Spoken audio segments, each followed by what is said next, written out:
नमस्कार मित्रांनो आणि मैत्रिणींनो, पल्लवी मराठी कथा या चॅनलवर आपलं स्वागत आहे. नकळत घडले सारे भाग 12. मागील भागात तिला ते सगळं फारसं वेगळं वाटत होतं. इकडं अभिला जाग आली आणि तो रूमच्या बाहेर आला. त्याला फारच शांतता दिसत होती. तसं त्याने पियाच्या रूमकडे बघितलं, पण त्याला काहीच हालचाल दिसत नव्हती. तसं तो जरा घाबरला आणि पियाच्या रूमकडे गेला आणि दरवाजा उघडून बघितलं तर आत पिया नव्हती. तसा तो चांगलाच घाबरला आणि मग तो एकदम तिकडून फिरत पियाला हाक मारू लागला. आता पुढे. पिया, पिया, कुठे गेली ही मुलगी सकाळी सकाळी? आणि सांगून जायला काय होतं हिला? अभि मनातच विचार करत बडबडत होता आणि मग तो सलीमच्या रूमकडे धावला. सलीम उठ, सलीम उठ. अभि सलीमला गदागदा हलवून उठवू लागला. तसं सलीमसुद्धा खडबडून उठला. क्या हुआ साहबजान? सलीम. पिया कहीं नजर नहीं आ रही है. अभी. क्या? कहाँ गई भाभी जान? सलीम. पता नहीं, इसलिए तुम्हारे पास आया हूँ. चलो हमें उसे ढूंढना है. अभी. हाँ चलो. सलीम आणि अभि दोघी पियाला शोधायला निघाले. तेवढ्यात पिया आणि शांता काकू हसत हसत घरात येत होत्या आणि अभि आणि सलीमला समोर बघितलं आणि तिथेच थांबल्या. तिला बघून अभिला क्षणात हायचं वाटलं. त्याच्या चेहऱ्यावर समाधान पसरलं, पण पुन्हा त्याच्या चेहऱ्यावर राग पसरला. पियाने एकदा त्याच्याकडे पाहिलं आणि त्याची नजर बघून जरा बिचकली. तेवढ्यात सलीम तिच्या जवळ आला आणि हळूच म्हणाला, कहाँ गई थी आप? वो हम मच्छी आणने को गए थे. शांता काकू तुटक मुटक हिंदीत सलीमला समजावू लागल्या. अच्छा. सलीमने देखील समजल्यासारखी मान हलवली आणि मग शांता काकू किचनमध्ये निघून गेल्या. पिया मात्र चोरून चोरून अभिकडे बघत होती. एकंदर त्याच्या चेहऱ्याकडे बघून आता आपली काही धडगत नाही. ती तिथे चौघडून उभी होती आणि सलीम एकदा पियाकडे तर एकदा अभिकडे बघत होता. काही वेळ त्यांचा हाच खेळ चालू होता. अचानक अभि पुढे आला आणि पियाचा हात धरला आणि तिला खेचत घेऊन जाऊ लागला. तो फार्म हाऊसच्या मागच्या बाजूला घेऊन आला आणि तिला आपल्यासमोर उभं केलं. वेडी आहेस का तू? तुला जायचं होतं तर सांगून जाऊ शकत नव्हतीस? तुला इथे घरात न बघून माझी अवस्था काय झाली हे तुला माहीत आहे का? आणि पुन्हा एकदा मला असं वाटलं की. त्याला पुढे काही बोलवेना. पिया मात्र अवाक होऊन त्याच्याकडे बघत होती. ती काहीच बोलत नाही म्हटल्यावर तो पुन्हा चिडला आणि म्हणाला, आता बोल ना, अशी गप्प का आहेस? अभि पुन्हा पियाकडे पाठ करून उभा राहिला. तसं ती हळूच म्हणाली, तुम्ही झोपला होतात आणि तुमची झोपमोड होऊ नये म्हणून न सांगता गेली. सॉरी. पिया अजूनही खाली मुंडी घालून क्यूट फेस करत म्हणाली. तसं अभिचा राग कुठच्या कुठे पडाला. तो पटकन तिच्या जवळ आला आणि आपल्या दोन्ही हातात तिचा चेहरा धरला. तसं त्याच्या स्पर्शाने तिच्या अंगावर गोड शिरशिरी आली. त्याचा स्पर्श तिला सुखावत होता. त्यात कोणतीही वाईट वासना नव्हती. होती ती फक्त काळजी. पिया देखील त्याच्या डोळ्यात स्वतःला हरवून बसली होती. प्लीज तू सॉरी म्हणू नको. सॉरी तर मला म्हणायला हवं. मी तुझ्यावर रागवायला नको होतं. सॉरी. पण खरं सांगू तर मी खूप घाबरलो होतो.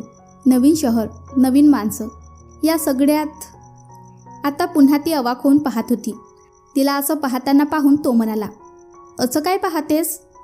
हेच ना की मी क्षणात तुझ्यावर चिडतो, क्षणात तुझ्यावर रागवतो आणि क्षणात पुन्हा काहीतरी वेगळं वागतो. हेच ना? तसं तिने पटकन हो म्हणून मान हलवली आणि पटकन नाही म्हणून मान हलवली. तसं तो हसला आणि पुन्हा तिच्या दंडाला धरलं आणि तिला तिथे असलेल्या एका दगडावर बसवलं आणि तो तिच्या समोर बसला आणि म्हणाला, पिया, मला माहीत आहे आपल्या दोघांमध्ये एक बॉस आणि एम्प्लॉई असं नातं आहे, पण या पलीकडे जाऊन आपण चांगले मित्र नाही होऊ शकत का? तू मला बॉस या नजरेनं न बघता एक मित्र म्हणू शकते. तसं पिया चुळबुळ करू लागली, इकडे तिकडे बघू लागली. तसं त्याने तिची मान आपल्याकडे वळवली आणि म्हणाला, काय झालं? काहीतरी बोल. दोस्तीमध्ये जसं नो सॉरी, नो थँक्यू, तसंच नो चिडचिड, नो राग. तसं तुम्हाला जमेल का? ती पहिल्यांदा आपल्या मनातलं अभिपुढे एवढ्या धीराने बोलली. तसं तो पुन्हा खडखडून हसला आणि म्हणाला, ओके.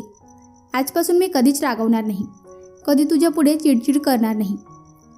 खरंच? प्रॉमिस? पिया अडखळतपणे हात पुढे करत म्हणाली. तसं त्याने तिच्या हातावर हात ठेवला आणि म्हणाला, प्रॉमिस. यापुढे कधीच चिडचिड करणार नाही. पण तू पण प्रॉमिस कर की तू देखील यापुढे मला किंवा अपू, निशा यापैकी कुणालाही न सांगता कधीही कुठेही जाणार नाही. तसं ती देखील प्रॉमिस म्हणून हसायला लागली. तसं अभि देखील हसला आणि म्हणाला, मला एक सांग, कुठे गेली होतीस काकूसोबत? फिश मार्केटला. खूप मासे पाहिले मी, वेगवेगळ्या प्रकारची. तुम्ही असायला हवे होते. त्यातले खूप मासे आणले पण काकूनी. पिया अगदी लहान मुलासारखं मासे मार्केटबद्दल बोलत होती आणि अभि मात्र तिच्या चेहऱ्यावरचा आनंद बघण्यात गुंग होता. साहेबजान. सलीम. तसं अभि आणि पियाने आवाजाच्या दिशेने पाहिलं तर सलीम त्यांना बोलवत होता, कुणीतरी आलं म्हणून. तसं दोघेही जायला निघाले. हा पण ना अपूचा भाऊ आहे. तिकडे तो मध्ये, तो इथे हा. काय करू यांचं? त्याने मनातच दोघांना शिव्या घातल्या आणि तो आत निघाला. पिया आधीच आत गेली. ती सरळ किचनमध्ये. इकडे अभि आला तर त्याच्यासमोर एक मध्यमवयीन माणूस बसला होता. तर त्याच्यासोबत एक 25शीतला तरुण आणि एक 22-23 वर्षाची मुलगी होती. ते तिघे अभिकडे बघत होते. अभि त्यांच्या समोर आला आणि म्हणाला, तुम्ही कोण? नमस्कार, मी राऊत. अपूर्वा साहेबांशी बोलणं झालं माझं. त्यांनी सांगितलंय मला तुम्ही इकडे येणार ते. आणि त्याने तुम्हाला माझ्याबद्दल सांगितलं असेल ना? राऊत. हो, त्याने सांगितलंय मला तुमच्याबद्दल. आपण एक काम करू, मी फ्रेश होऊन येतो, मग बोलू आपण आपल्या डीलबद्दल. ठीक आहे. राऊत. आणि अभि फ्रेश होण्यासाठी गेला. इकडे पिया अजूनही किचनमध्ये काकूसोबत होती. काही वेळाने अभि फ्रेश होऊन आला. पाहिलं तर राऊत आणि त्यांच्यासोबत आलेली मुलगी आणि मुलगा बोलत बसले होते. या या अभि साहेब. राऊत. सॉरी, तुम्हाला जरा वाट पाहावी लागली. अभि दिलगिरी व्यक्त करत म्हणाला. नाही नाही, त्याची काही गरज नाही. बरं, ओळख करून देतो. हा माझा मुलगा साहिल आणि माझी मुलगी शिप्रा. राऊत मुलाची आणि मुलीची ओळख करून देत म्हणाले. तसं राऊतच्या मुलाने हात पुढे केला आणि अभिने देखील शेकहँड केले. राऊतच्या मुलीने देखील हात पुढे केला. अभिने तिला देखील शेकहँड केले. अभिने तिच्या हातात हात दिला तेव्हा अभिचा हात आपल्या हातात तिने गच्च पकडला आणि ती अभिच्या हातावरून आपल्या हाताचा अंगठा हळूच फिरवत होती. आणि तसं अभिने तिच्याकडे पाहिलं तर ती अभिकडे बघून हसत होती. एकंदर तिची नजर, तिचा स्पर्श अभिला वेगळाच भासला. तेवढ्यात तिथे पिया आली. पियाने दोघांना तसं पाहिलं आणि तिच्या चेहऱ्यावरचे हावभाव एकदम बदलले. तिच्या डोळ्यात राग उतरला आणि तसंच तिनं आपला घसा खोकून साफ केला. तसं अभिने तिच्याकडे पाहिलं आणि पटकन शिप्राच्या हातून आपला हात सोडवला आणि घाबरून त्याने आवंढा गिळला. सलीम लांबूनच अभिची अवस्था बघून गालातल्या गालात हसत होता. पियाने एकदा अभिकडे बघितलं तर तो आपली नजर चोरत होता. तेवढ्यात शांता काकू चहा नाश्ता घेऊन आल्या आणि सगळ्यांना दिला आणि मग पिया देखील सगळ्यांना जॉईन झाली. पण तिला राग आला हे तर तिला कळत होतं, पण का राग आला हे मात्र कळत नव्हतं. तरी ती मनातल्या मनात स्वतःला शांत करत होती. पण राहून राहून तिची नजर शिप्राकडे जात होती. ती तिला वरून खाली न्याहाळत होती आणि तिचा राग अजूनच वाढत होता. असं वाटत होतं की तिला चांगलीच चोपून काढावी. तिची हिंमत कशी झाली अभि सरांना हात लावायची? एडचाप कुठली. तू नंतर भेट, तुला चांगलेच सरळ करते. पुन्हा सरांकडे बघणारसुद्धा नाही. आणि पुन्हा तिला तिचेच आश्चर्य वाटलं. आपण काय एवढा विचार करतोय नक्की सरांच्या बाबतीत? आपण इतके इमोशनल का होतोय? काही वेळ तिच्या स्वतःशीच ध्वन चालू होतं. ती अजूनही त्याच विचारात गुरफटलेली होती. पिया, पिया. अभि. तशी पिया अभिच्या आवाजाने भानावर आली. Yes sir. पिया. पिया, तुला मगाशी सांगायचंच राहून गेलं, पण आत्ता सांगतो. हे राऊत आणि हा त्यांचा मुलगा साहिल आणि मुलगी शिप्रा. आणि राऊत आपलं हे फार्म हाऊस सांभाळणार आहेत. त्यांच्या या वाक्यावर तिथे उपस्थित असणाऱ्या सगळ्यांच्याच नजरा त्याच्यावर थांबल्या. आपलं? अशी कोण आहे ही या अभिची? शिप्रा मनातच विचार करत होती. साहिलच्या देखील भुवया उंचावल्या. अरे हो, मी मगाशी विचारणार होतो, ह्या मॅडम कोण? राऊत. ही पिया, पियाली भोसले, माझी सेक्रेटरी आणि माझ्या न्यू प्रोजेक्टची हेड.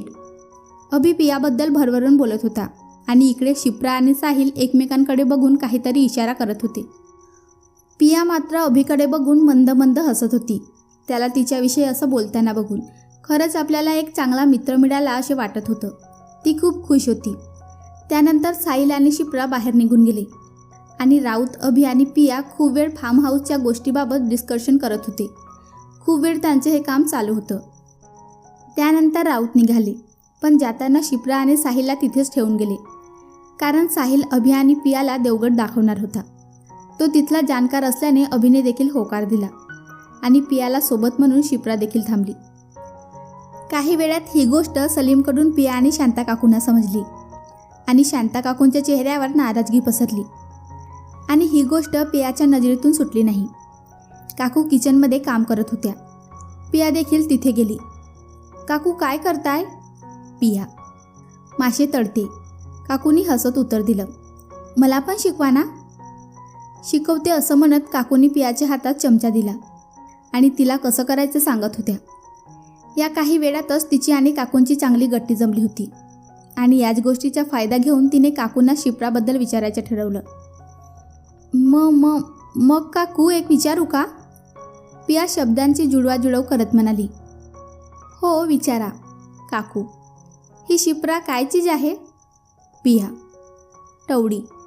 काकू: त्यांच्या या शब्दावर पियाने चमकून त्यांच्याकडे बघितलं आणि त्या पुन्हा बोलू लागल्या. हो, टवडीच आहे ती. एक नंबरची गाव भटकी आहे ही टवडी. गावातला एक पोरगा नाही असा ज्याच्याबरोबर यो भटकायला जात नाही. पोराबरोबर फिरायचं आणि बापाचा पैसा उडवायचा. दोन्ही पोरं तशीच आहेत. आणि का नसावीत? बाप पण तसलाच. गावातल्या बायकांवर वाईट नजर ठेवायला त्याला सांगायला नको? आणि मला एक कळत नाही, अभिसाहेबांना हाच माणूस भेटला? आणि मला तर वाटतं आता अभिसाहेबांनी पण सांभाळून राहावं लागेल त्या झिपरीपासून. आणि बोलता बोलता त्या पटकन पियाकडे वळल्या आणि पियाचा हात हातात घेऊन काळजीने तिच्या डोळ्यात बघत म्हणाल्या. पोरी, तू पण त्या पोरापासून लांबच राहा. तसं पियाने देखील त्यांच्या हातावर हात ठेवला आणि म्हणाली. याची तर काळजीच करू नका तुम्ही. सर असताना मला काही होणार नाही. लय ग बया, सरांवर विश्वास आहे. काकू डोळे मिचकावत म्हणाल्या. तशी पिया छान लाजली. तशा काकू पण मनसोक्त हसल्या. काकू काकू. अभि काकूंना आवाज देत आत आला. काय साहेब? काकू: खूप भूक लागली आहे, प्लीज जेवणाचे बघा ना. अभि: सगळे तयार आहे, लगेच वाटते हां. काकू: ओके. पिया, तू काय करतेस इथे? अभि पियाकडे पाहत म्हणाला. त्या ना मासे कसे तळतात ते शिकत आहेत. काकू पियाकडे पाहत म्हणाल्या. का? अभिने पुन्हा पियाकडे पाहत विचारलं. तसं ती काही बोलायच्या आधीच पुन्हा काकूच म्हणाल्या. त्यांच्या होणाऱ्या नवऱ्याला आवडत असतील तळलेले मासे, मग नवऱ्याची आवड जपायला नको? पिया तर आवाजून काकूकडे बघत होती. ओके. अभिमान हलवत म्हणाला. आणि हो पिया, तुझे शिकून झालं असेल तर पटकन जेवून घेऊया, कारण आज आपल्याला इथे त्या पवनचक्क्या आहेत त्या पाहायला जायचं आहे. खूप फेमस आहेत, त्यामुळे पटकन आवर. ओके. मग काकू आणि पिया जेवणाची तयारी करू लागल्या. इकडे शिप्रा आणि साहिल बाहेर होते. शिपू, काय चाललंय तुझं? साहिल: हेच मी तुला विचारलं तर. तू का सारखं सारखं त्या सेक्रेटरीकडे बघत असतो? शिप्रा: हे बघ, पहिली गोष्ट ती एक सुंदर मुलगी आहे आणि अशा मुलीकडे मुलं नाही बघणार तर कोण बघणार? आणि तुझं काय चाललंय? साहिल: मी त्याला पटवणार आहे आणि जर तो पटला तर आपल्या सगळ्यांचाच फायदा आहे. आपले सगळेच प्रॉब्लेम सुटतील. त्याच्या अशा 10 कंपन्या आहेत. भारतातच नाही तर प्रदेशातसुद्धा त्याचे व्यवसाय आहेत. आणि अजून काय काय आणि कुठे कुठे आहे हे त्याला देखील माहीत नाही. मग मला जर तो पटला तर सगळं आपलंच. मग आता बोल. शिप्रा: हो, हे सगळं बरोबर आहे, पण तुझ्या एक गोष्ट लक्षात आली का? तो त्या पियाला जरा जास्तच महत्त्व देतोय. ती असताना तू त्या अभिला कसं पटवणार? साहिल: आलं माझ्या लक्षात, आणि म्हणूनच मला तुझ्या मदतीची गरज आहे.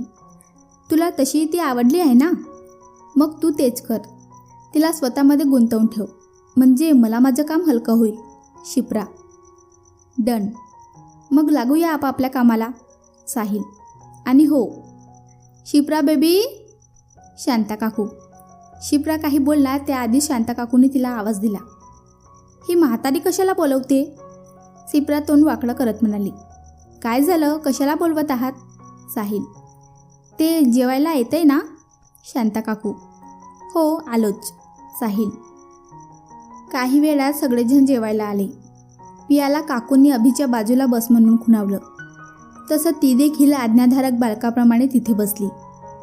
जेवायला फिश बनवली होती. पिया पहिल्यांदाच खात असल्यामुळे तिला खायला खूप अवघड जात होतं. म्हणून मग अभि पुढे आला आणि स्वतःच्या हाताने तिला फिश साफ करून देत होता.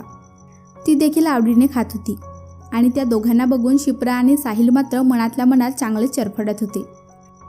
जेवण आवरल्यावर सगळ्यांनी फिरायला जायचा प्लॅन केला होता. तसं सगळे निघाले. अगदी 10-15 मिनिटात ते पवनचक्क्या असलेल्या ठिकाणी पोहोचले. अरबी समुद्रकिनारी वसलेले सुंदर बंदर म्हणजेच देवगड. आणि इथे बघण्यासारख्या बऱ्याच गोष्टी आहेत. देवगड पठारावर पवनचक्की आहेत. गाडी पार्क करण्याची सोय असल्यामुळे त्यांनी तिथेच गाडी पार्क केली. काही वेळात चालत चालत सगळे त्या पवनचक्क्याजवळ आले. पिया सगळीकडे कुतूहलाने बघत होती.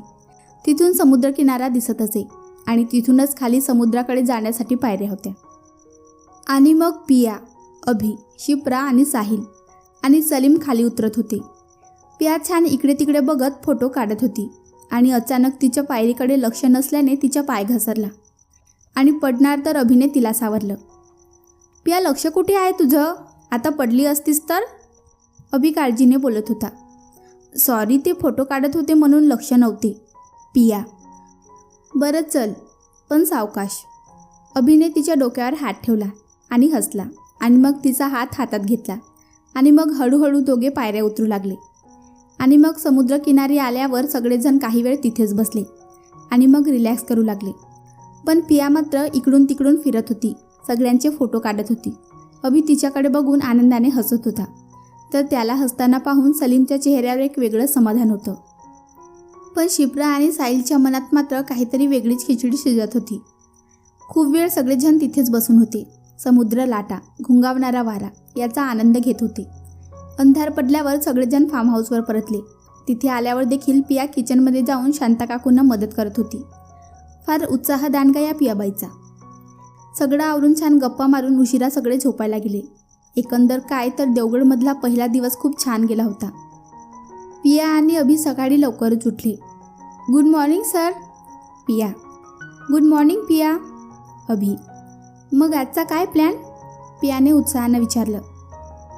आजच्या काय हे मला माहीत नाही, पण आत्ताचा प्लॅन असा आहे की मी आता समुद्रकिनाऱ्यावर मोकळ्या हवेत वॉकला जाणार आहे आणि तू सोबत आली तरी चालणार आहे. अभि. खरंच? मी पण येऊ? पिया. हो, आपण फ्रेंड आहोत ना, मग चल, पण पटकन. अभि. तशी पिया धावत आवरायला निघाली. 2 पावले पुढे गेली असेल तर अभिने तिला आवाज दिला. पिया. अभि. काय सर? पिया. पटकन आवरून ये आणि आवाज न करता. काय आहे ना, सगळे झोपलेत ना, मग झोपू दे सगळ्यांना, आपल्यामुळे कोणाला डिस्टर्ब नको. अभि हळूवारपणे पियाला सगळं सांगत होता आणि पिया पण शांतपणे ऐकत होती. ओके, तुम्ही बाहेर थांबा, मी आलेच. आणि पिया पुन्हा निघाली. आता ती समजून गेली होती अभि तिला असं का सांगत होता. कदाचित साहिल आणि शिप्राचं वागणं त्याच्याही नजरेतून सुटलं नव्हतं. काही वेळात पिया तयार होऊन बाहेर आली आणि दोघं चालत चालत समुद्र किनाऱ्यावर आले. खूप वेळ दोघेही समुद्र किनाऱ्यावरील वाळूत चालत होते.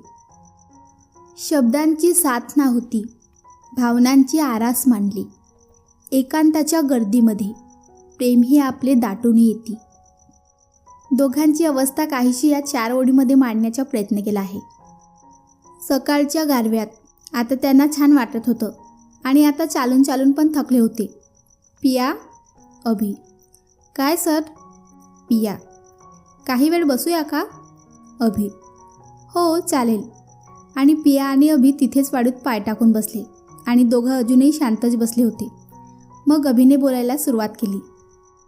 पिया, एक विचारू? अभि. हो विचारा ना. पिया. तू कम्फर्टेबल आहेस ना? म्हणजे तू इथे कोकणात येऊन खुश आहेस ना? अभि. खुश? मी खूप खुश आहे. कोकणात येणं माझं ड्रीम होतं आणि ते तुमच्यामुळे पूर्ण झालं.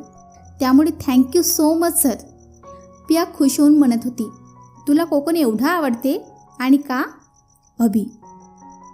कोकण कुणाला आवडत नाही आणि मी लहानपणापासून कोकणबद्दल ऐकलं होतं. त्यामुळे नेहमी वाटायचं आपण एकदा कोकणात जायचं, पण कधी जाईन असं वाटलं नव्हतं. पिया थोडी दुःखी होत म्हणाली. का? असं का? अभि: कारण बाबा सूर्यकांत भोसले अनाथ आश्रमाचे व्यवस्थापक कधी कुठे बाहेर पाठवत नसत, पण मी जेव्हा मुंबईला नोकरीला यायचं म्हणाले तेव्हा बाबांनी मला लगेच पाठवलं. पहिल्यांदा खूप भीती वाटली. पिया: भीती कसली? अभि: कारण नवीन शहर, नवीन माणसं, वेगळं राहणीमान, या सगळ्यात माझा निभाव कसा लागेल. पण अपू सर, निशा मॅम आणि तुम्ही, मग काय सगळं सोपे झाले. थँक्यू. पिया हसून म्हणाली आणि अभिने देखील तिला हसून प्रत्युत्तर दिलं. बरं मॅडम, तुम्ही सारखं सॉरी आणि सारखं थँक्यू म्हणू नका, क्योंकि दोस्ती में नो सॉरी नो थँक्यू. अभि अगदी नाटकीय अंदाजात म्हणाला. त्याला असं करताना पिया खडखडून हसली आणि तिला असं हसताना पाहून अभिसुद्धा खडखडून हसला. अजून काही वेळ गप्पा मारून दोघेही परत आले. ते परत आले तेव्हा सगळे उठले होते. शांता काकूंची नेहमीप्रमाणे कामाची धावपळ चालू होती. शिप्रा आणि साहिल पण उठले होते आणि आपल्याच धुंदीत मस्त मोलाप्रमाणे जगत होते. काकूंनी एक वेळ त्यांच्याकडे पाहिलं आणि तोंड फिरवून निघून गेल्या. तेवढ्यात पिया आणि अभि आत आले. त्यांना असं एकत्र येताना पाहून दोघांची झोपच उडाली. तुम्ही सकाळी सकाळी कुठे गेला होतात? शिप्रा रागाने पण स्वतःला शक्य तेवढ्या सावरत म्हणाली. ते आम्ही समुद्रावर फिरायला गेलो होतो, पिया सहजरित्या म्हणाली. अरे वा, मग आम्हाला का नाही सांगितलं? आम्ही पण आलो असतो.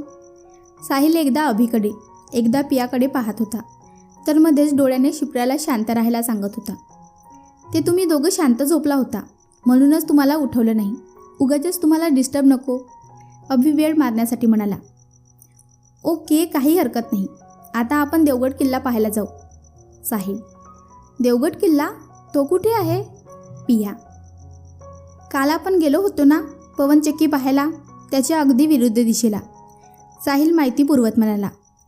ठीक आहे, मी येतेच आवरून, मग निघू. पिया एक्साईट होत म्हणाली आणि आवरायला निघून गेली. तिच्या जाणाऱ्या आकृतीकडे तिघेही बघत होते. अभि आनंदाने तर साहिल आणि शिप्रा रागाने. ती गेली तशी अभिने आपला मोर्चा साहिल आणि शिप्राकडे वळवला. चल, तुम्ही दोघे पण आवरून घ्या, नाहीतर मी आणि पिया परत तुम्हा दोघांना टाकून जाऊ.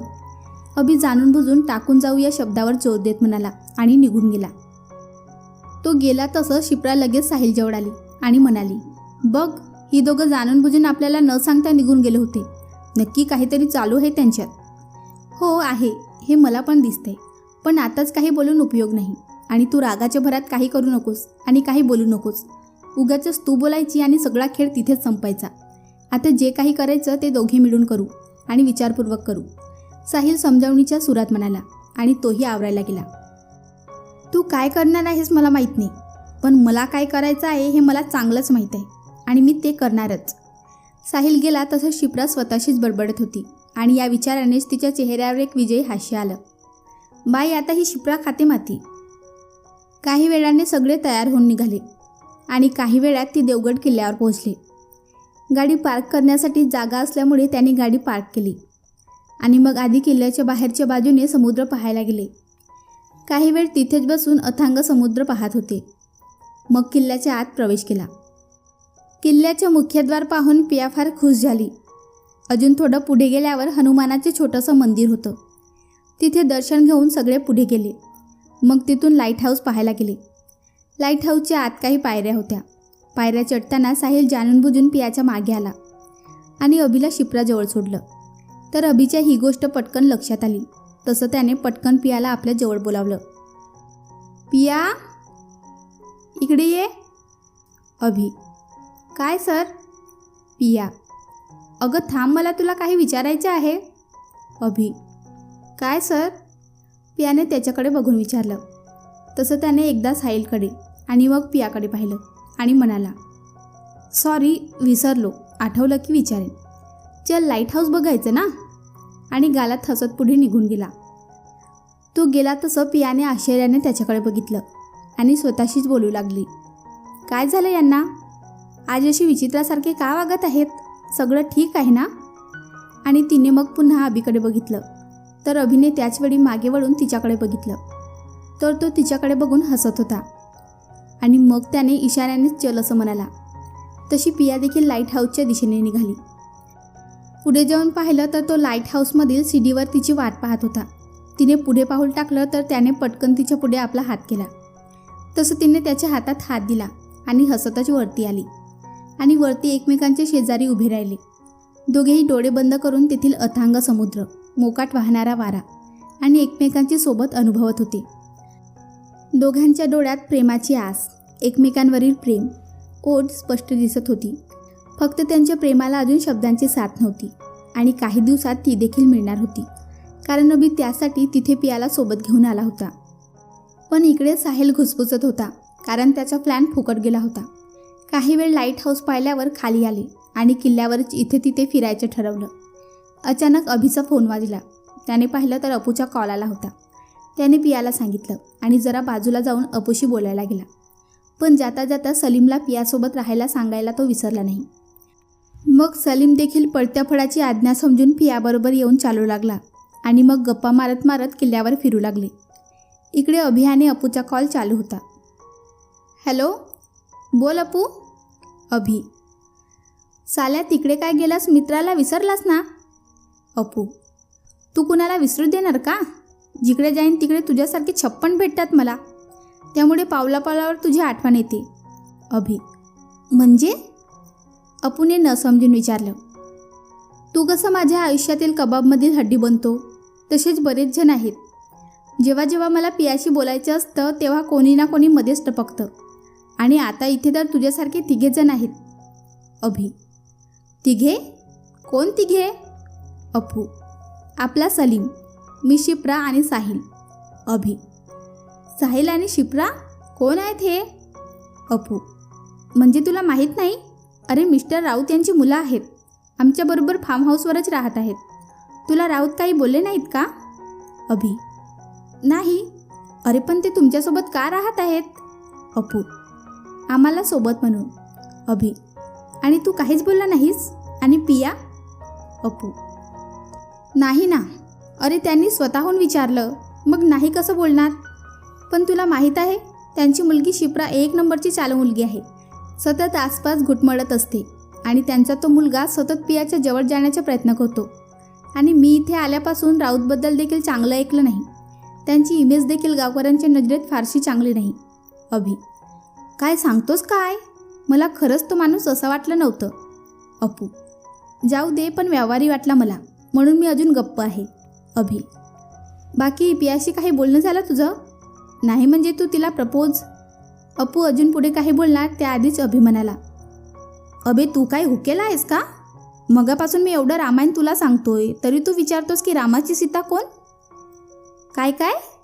रामाची काय? अपू, राहू दे, तुझ्या मेंदूला ताण द्यायचं काम इथे नको, कोर्टात कर. बरं चल, सगळे वाट पाहत असतील, जाऊ दे, नंतर बोलतो. अभि, सगळे वाट पाहत असतील की तुला पियाजवळ जायची घाई झाली आहे? अपू अभिची मस्करी करत म्हणाला आणि मग दोघांनी एकमेकांना बाय करून फोन ठेवला. इकडे सलीम, पिया, शिप्रा आणि साहिल फिरत होते. साहिल काही ना काही कारण काढून पियाजवळ येण्याचा प्रयत्न करत होता, पण सलीम त्याला असं करू देत नव्हता. शिप्रा आणि साहिल पुढे चालत होते तर सलीम आणि पिया मागे चालत होते. असंच चालत असताना अचानक कुणीतरी सलीमला धक्का दिला आणि सलीम धडपडला आणि त्याच्या जवळ असलेली एक वस्तू खाली पडली आणि काय पडलं हे पियाने पाहिलं तर तिला धक्काच बसला. गन? पिया शॉक होऊन म्हणाली. ती खूप जास्त प्रमाणात घाबरली. सलीम तिला असं घाबरलेलं बघून बावचळला. वो भाभीजा. सलीम, काय? पिया, मेरा मतलब है पिया मैडम, आप घबराइए मत, वो नकली है. गाड़ी लेके रात को सफ़र करना पड़ता है ना, तो कुछ गलत ना हो जाए करके सेफ्टी के लिए साथ रखता हूँ, डराने में काम आती है. सलीम, अच्छा, मी खूप घाबरले होते, मला वाटलं खरी आहे ही गन. पिया छातीवर हात ठेवून हसत म्हणाली. सलीम पण हसत होता. चला अजून खूप खूप फिरायचं आहे.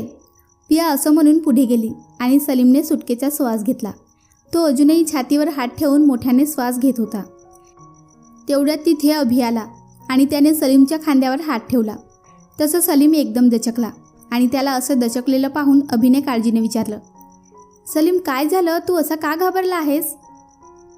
साहेबजान वो मेरे हाथ से गन गिर गई और भाभी जान ने देख ली तो वो बहुत डर गई. तो मैंने कहा की नकली है तो वो मान गई. सलीम. काय? Salim, how to be careless. तू अशी चूक कशी करू शकतो? पियाला यातलं अजून काही माहीत नाही आणि अशा पद्धतीने तिच्यासमोर काही गोष्टी आल्या तर सगळं बिघडून बसेल. अभि. वो गलती से हुआ साहबजान. सलीम कडवडून अभिची माफी मागत होता. मी कुठे म्हणतोय की तू जाणून बुजून केला आहेस, आणि असंही नाही की मला तिच्यापासून काही लपवायचे आहे, पण आता तिला काही सांगणं चुकीचं आहे. अशाने ती माझ्यापासून कायमची लांब जाईल आणि असं झालं तर मी जगू शकणार नाही, आणि म्हणून मी योग्य वेळेची वाट पाहतोय. अभि. पर साहेब जान, आपके सच बताने के बाद भाभी जान मान तो जाएंगी ना? सलीमने आपल्या मनातील भीती बोलून दाखवली. पता नहीं, पर मेरा प्यार उसके लिए तब भी उतना ही रहेगा जितना आज है. अभि.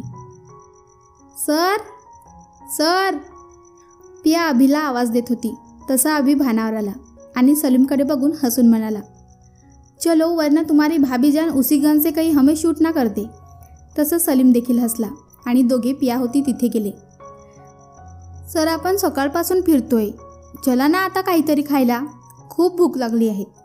पिया कडवडून म्हणत होती. ओके, चल जाऊया. आणि ती दोघे कुठे आहेत? अभि. आहेत तिकडे. पिया. त्यानंतर सगळे जेवायला गेले. मग देवगड बंदर पाहायला जायचे ठरलं. देवगड बंदर पाहायला गेल्यावर तिथे बरेच मासे त्यांनी पाहिले. माशांचा लिलाव, वेगवेगळ्या प्रकारचे मासे पाहिले. पिया तर प्रत्येक गोष्ट फार कौतुकाने पाहत होती.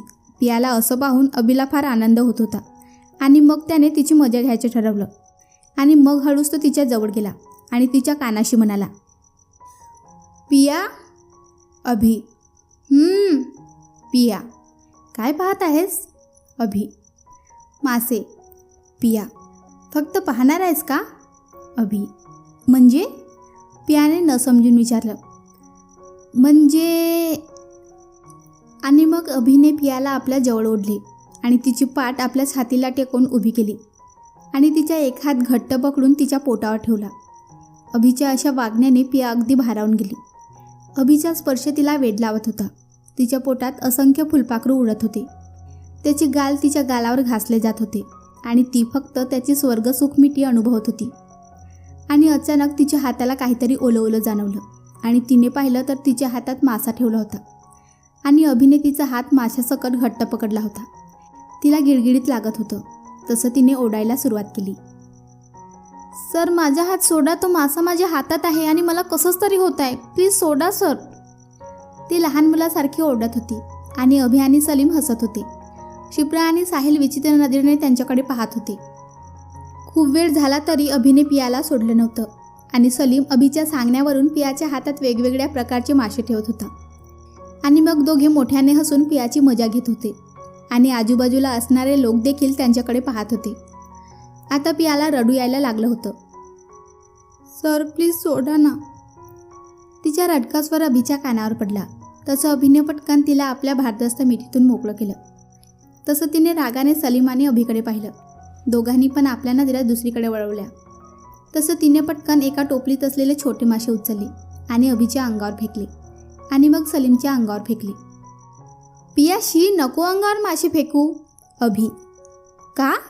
आता कसं वाटतंय? मला पण असंच वाटलं होतं, मी पण सांगत होते ना. नाही ऐकलं माझं. आणि तिने पुन्हा एकदा टोपलीत हात घातला मासे घ्यायला. तसं अभिने बघितलं आणि मग तो तिथून पडाला.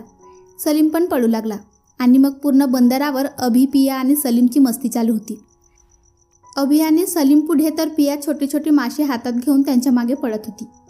बंदरावर असलेला प्रत्येक माणूस आपल्या हातातलं काम सोडून त्यांचा हा खेळ बघण्यात दंग होता आणि या खेळाचा खळखळून हसून मनसोक्त आनंद घेत होते. पण या खेळा आणि त्यांच्या आनंदापासून अलिप्त होते ते फक्त साहिल आणि शिप्रा. बघितलं, सकाळपासून किती प्रयत्न केले त्या पियाला त्या अभिपासून दूर ठेवण्याचा, पण अभि एक क्षणसुद्धा तिला एकटीला ठेवत नाही. साहिल चिडचिड करत म्हणत होता. तसं शिप्राने त्याच्यावर एक कटाक्ष टाकला आणि म्हणाली, तुला काय वाटतं माझं लक्ष नाही? तुझं काय चाललं ते? तू त्या पियाला अभिपासून दूर ठेवत होतास की तिच्याजवळ जाण्याचा प्रयत्न करत होतास? ते तुला जे करायचं होतं ते तू केलंस. आता जे काय करायचं आहे ते मी करणार. तू फक्त मी काय सांगतो ते कर, ओके? तू असं काय करणार आहेस? साहिल. सांगेन, पण आता इथून चल. शिप्रा. खूप वेळानंतर तिघेही दमले. तसं अभिने पियासमोर स्वतःचे कान पकडले आणि सॉरी म्हणाला. पियाने पण त्यांना माफ केलं आणि मग सगळे फार्म हाऊसवर यायला निघाले. आणि येताना अभिने खूप मासे पण खरेदी केले आणि त्यांच्या या वेड्या खेळासाठी वापरलेले माशांचे पैसे देखील अभिने दिले. फार्म हाऊसवर पोहोचेपर्यंत संध्याकाळ झाली होती. आता सगळीकडे अंधार पसरला होता. फार्म हाऊसवर पोहोचल्यावर सगळे आधी फ्रेश झाले. पिया नुकतीच फ्रेश होऊन बाथरूममधून बाहेर आली. तेवढ्यात दारावर टकटक झाली. तिने दरवाजा उघडला तर समोर शिप्रा उभी होती.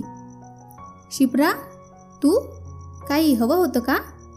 पिया, ही गावंढळ काय देणार मला?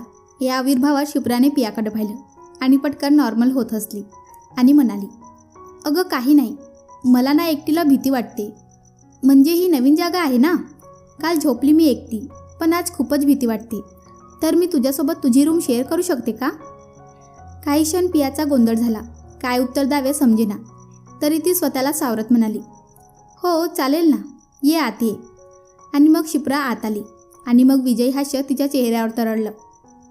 काही वेळाने सगळे जेवायला जमले. आज खूप दमले होते आणि भूक पण खूप लागली होती. मग जेवून सगळे लवकरच झोपायला गेले, कारण उद्या कनकेश्वर मंदिरात जायचा प्लॅन होता. पिया आणि शिप्रा एकच रूममध्ये झोपल्या होत्या. यामध्ये नक्कीच त्या शिप्राचा काहीतरी प्लॅन होता, पण काय? तर मित्रांनो आणि मैत्रिणींनो, तुम्हाला आजचा भाग कसा वाटला कमेंट करून सांगा. व्हिडिओला लाईक करा आणि चॅनलला सबस्क्राईब करून बाजूची घंटी ऑलवर सेट करायला विसरू नका.